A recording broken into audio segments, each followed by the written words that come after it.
Welcome to another YouTube video, and today guys, I haven't done one in a while, but it's the Manchester United versus Albion preview. And today guys, this is going to be an exciting game for sure. Well actually I can't really say this because after that Southampton game our defence really changed, but Man United is still rubbish as per usual.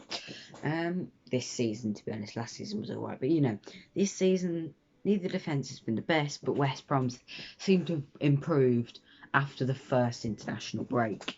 Obviously the second one's gone as well now, and we're back here.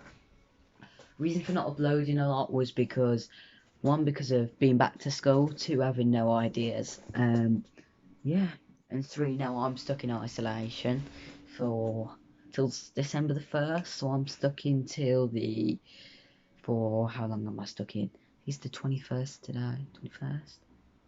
It's 21st today, so I'm stuck in till I'm stuck in for 10 days. I'm stuck in, but at the moment, so it's not too bad, but it's still annoying. But so I haven't had too many ideas, and yeah. So get on with the main part of the video. Make sure to like and subscribe. Stats wise, West Brom haven't got a win yet. I think Man U got just one. That's it. They just got one. I don't know. But Man U haven't got many either. They sit in 14th, we sit in 18th. If you were to win this game, depending on how the Villa versus Brighton games going on, unfortunately at the moment Brighton are winning, and that's a downside for us. I want Villa to win 4-0. I know I'm a Bagley supporter, but it's generally what I wanted to happen, as they give us more of a space for us to move up the table into 16th. But as long as Fulham lose to Everton tomorrow, or they draw and we beat Man United, I can just see us sitting 17th, and that's okay. But for this game, Robinson's back. There's been hints on Grant not being available, which I'm a bit worried about because it said they were unnamed and it said Robinson and all that sort of stuff's back. It would be a real loss to have Grant gone because I'm pretty sure Carnu's I think this is last week or next week is last week off until he's fully recovered. So yeah, it's going to be tough especially if Grant cannot play, because if Grant can't play, we're gonna have to play the three at the back with the wing backs, like we did against Spurs. So what would happen is we'd have to play in the three at the back. We'd have to play J.I., Bartley, and Dara O'Shea. Right wing back, we'd have to play Furlong, obviously in goal, Johnson, as I haven't said. Right wing back, Furlong. Left wing back, Townsend. Maybe Gibbs, I don't know if he wants to return, but I think Townsend deserves that start. In centre mid field, I'd like... How many? I've got 6 positions there. In centre midfield, I would like my 4 in centre mid... No? Yeah. My 3 in centre midfield would be Conor Gallagher, sitting at centre midfield, Jake Livermore, centre midfield, or Romain Torres, I don't mind. Playing at Cam, I'd have Mateus Pereira, obviously. He's back. Right wing, this all depends on how fit, how the Rona stuff is going on. If Grant is in, this is permitting Grant is in and he's not got the COVID test, I'd be playing him straight away in striker with Robinson. If he's not in, however, obviously I play Robinson still there, but who would I put in? I don't think Austin's up for it. I really don't think he's up for it. I mean, I think he's our only option. I mean, Kyle Edwards could do it, but he's not a striker. I think, yeah, it'd have to be him. Hang on a minute. I ain't mentioned Grady Diangana. So he can be, if, so this is like a 5-3-2 formation. So you got Johnston, playing right, goalie, the 3 centre-backs, Bartley, Dara O'Shea, and, why do I keep forgetting people? And Ajayi, left wing back, Townsend, right wing back Furlong, centre midfielder Gallagher and Sawyers or Livermore, Cam, I'd want Pereira, 2 strikers up front, Grant and Robinson. That's my first kind of formation I'd like. My second option, if Grant's not is in goal Johnston, centre backs, Dara O'Shea and Ajayi, left back Townsend, right back Furlong. But then I'd like to play my 3. Would I? Yes, I would. My three centre midfielders still: Sawyers or Livermore, got Gallagher and Pereira. Pereira playing that cam position. Playing on the left wing, I'd have Diangana. Playing up front, Robinson. And playing right wing, I'd have. Who would I have playing right wing? Who would I have playing right wing?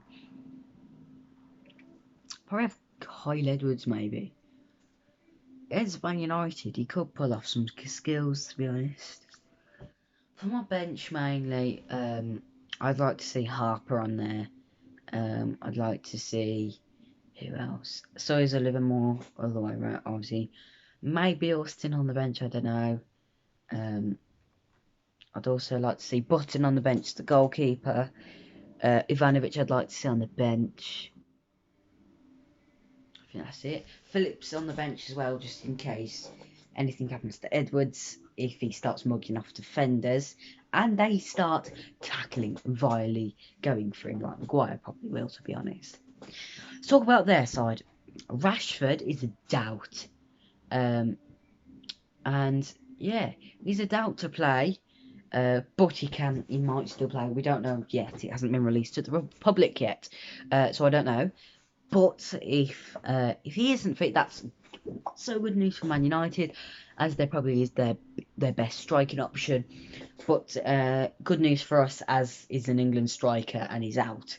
He's probably their only threat, to be honest, except from penalties, where Fernandes will sure go and put a penalty past Johnston, as Johnston still hasn't saved a penalty ever in his West Brom career, I don't think.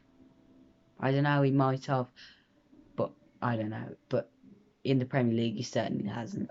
But it'd be so funny to get a 3-1, a 2-1 win, and for Johnston to save a last-minute penalty. That'd be the funniest and the best thing to happen, to be honest. But to be honest, my predicted lineup for them is De Gea in goal, left back probably Telles or Shaw, centre backs Maguire and who else? Probably Maguire and Shaw if you don't play there, or Lindelof, something like that. Right, oh no, or Eric Bailly playing right back, Tuanzebe if they want to play him at centre back. Centre midfield Pogba and Pogba, Fred and Fernandes, or as I like to call him, Fernandes, as he only scores penalties. As a lot of Man U fans have told me, oh yeah, but he scored against Everton, you know, he scored against Everton. That's 1 goal, calm down. I think he scored 2 or something. But that's the only first 2 goals he scored this season that haven't been penalties, or last season, because all he did was score penalties last season. And he's kept on scoring loads of penalties this season. Don't get me wrong, if you've got loads of penalties to your name, that's okay, and you score goals for him. But then you can't go and brag and get your fans to brag about that you're the best player. No. Man U fans, you cannot go around saying Bruno Fernandes is a better player than Matheus Pereira, or James Maddison, or who else? Or saying he's better than Raheem Sterling, or he's better than Calvert-Lewin, or he's better than... There's so many examples that they think he's better than, or he's better than Salah. Sorry, Fernandes, or Penandes. If you'd like to prove yourself, stop scoring penalties. It doesn't help you. Just go score normal goals. Like, and you also dive up. Don't ever come at me with the Pereira dive situation. He had that one situation, and he only did it because they dived for their penalty. That's the only reason they did it. He did it because he did it after. He didn't do it before. When they dived for his penalty, he literally watched it and tried to appeal for it not to be a penalty. And then, so he went up the other end and did the same thing and got the penalty, and it was scored. So yeah, he did the right thing pretty much. And if you still want to come up at me with anything else, he's only ever dived once, and that was against Derby, and that's the exact same situation.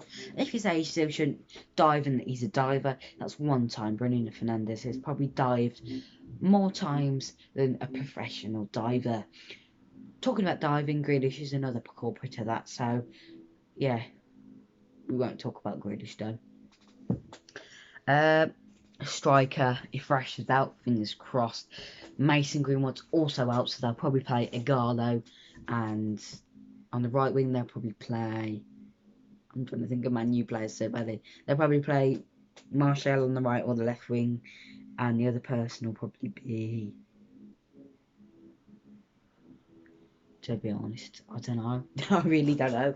But that's like 10 of the 11 predicted for the formation. So I don't know, to be honest. Yeah, that's my general prediction. For my full-time prediction, I'm going 3-1 Albion. And yeah, I'm going 3-1 Albion. And if I don't do a video call with my mates, and I'll try, well, I won't record a reaction because I won't be able to. But if I manage to, if I don't do a video call with my mates, I'll probably do an Instagram live, not guaranteeing it, or I'll record a video with reactions to goals and everything. But yeah, I'll probably post a few highlights or a few goals as they go in. So if you want to subscribe, that's your choice. You don't have to, but you can. So yeah, I'll probably post a few of the goals as they go in. I probably won't post any Man U goals. I'll probably just post Albion goals. But yeah, so I'll always post them on the replays. I'm watching it on BT Sport tonight. If you want to know for a stream, just put his goal in. About a minute behind. It's not too bad, but it's better than nothing. But the Premier League pay-per-view scheme's been scrapped. So obviously everything's back on the TV. That's why I've been able to watch the BT Sport. Thanks for watching, guys. Make sure to like and subscribe, and we hope for a banger tonight. See you guys later. That's my prediction. 3-1 to the Backies.